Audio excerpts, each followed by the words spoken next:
அமெரிக்க அதிபர் தேர்தலில் ட்ரம்ப் தொடர்ந்து முன்னிலை வகித்து வருகின்றார். 188 எலக்டோரல் வாக்குகளை பெற்று தொடர்ந்து அவர் முன்னிலை வகித்து வருகின்றார்.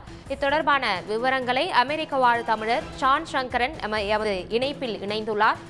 அவர் தரும் தகவல்களை கேட்கலாம். சார் வணக்கம் சார். தற்போது ட்ரம்ப் தொடர்ந்து 198 எலக்டோரல் வாக்குகளை பெற்று தொடர்ந்து முன்னிலை வகித்து வருகின்றார். இதை நீங்க எப்படி பாக்குறீங்க சார்? இன்னும் ஆக்சுவலா இந்த ப்ளூ ஸ்டேட்னு சொல்லுவாங்க, கலிபோர்னியா அது போன்ற மாநிலங்களோட ஓட்ஸ் எல்லாம் நம்ம வெளியில வரல. அதெல்லாம் வரதுக்கு இன்னும் மேபி நாளைக்கு கூட ஆகலாம். ஸோ அதெல்லாம் வந்துன்னா கண்டிப்பா நிலைமை மாறுறதுக்கு நிறைய வாய்ப்புகள் இருக்கு. பட் ஆனா ட்ரம்போட முன்னிலை ஒரு வருந்த தகுத பின்னடைவு தான் ஃபார் டெமோக்ராட் பார்ட்டி. ஏன்னா அவங்க கண்டிப்பா அந்த இமிகிரேஷனை முன்னிலைப்படுத்தி ட்ரம்ப் செய்த கேம்பெயின் ஒர்க் அவுட் ஆயிருக்குன்னு நினைக்கிறேன்.